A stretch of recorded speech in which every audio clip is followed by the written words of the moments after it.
Mas, Abelados, já que vocês me pediram tanto mesmo, tipos de pessoas 3 ouvindo música. Bom, então já vai deixando seu like, a meta é 30 likes. Se chegar 30 likes, né? Se chegar, eu faço o tipo de pessoas 4 e um tema aí que vocês vão escolher. Mas só chegar aos 30 likes. Tipo de pessoas 3 ouvindo música. Sabe, tem aquela pessoa ouvindo música que exagera no volume, na dança e da música.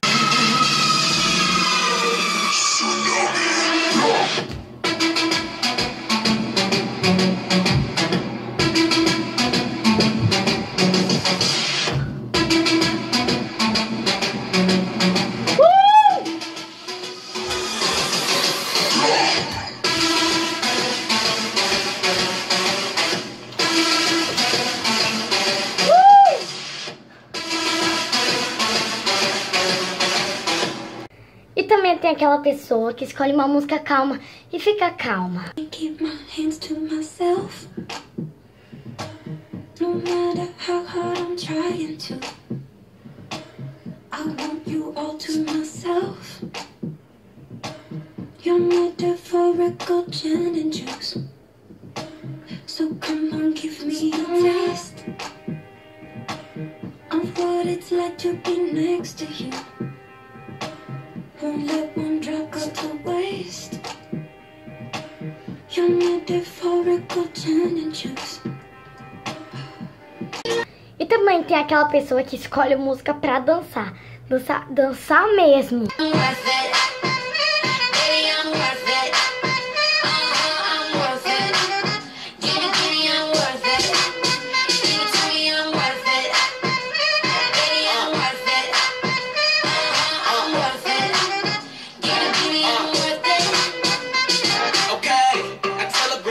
Like she loves some.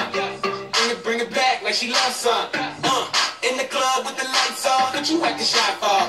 Come and show me that you're with it, with it, with it, with it, with it. Stop playing, now you know that I'm with it, with it, with it, with it, with it, with it. What you acting shy for? Just give me you, just give me you, just give me you. That's all I wanna do.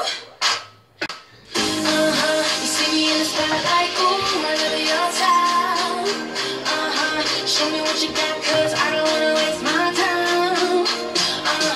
See me in the spotlight, ooh, right over your town. Show me what you got now, come and make it worth my while. Give it to me, I'm worth it. Baby, I'm worth it. I'm worth it. E também tem aquelas pessoas que ouvem música fazendo dever, eu não sei como. Isso não distrai vocês, não? At my door.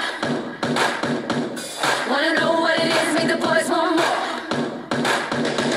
Is your lover playing on your side? Said he loves you, but he ain't got time. Here's the answer, come and get it at a knockdown price. Então, gente, esse foi o vídeo. Espero que tenham gostado. Então, já vai deixando o seu like, tá bom? Para chegarmos aos 30 likes e termos o tipo de pessoas 4. Não se esqueçam de colocar o tema aqui embaixo, tá bom? E me sigam em todas as minhas redes sociais que estão aqui na descrição. E até o próximo!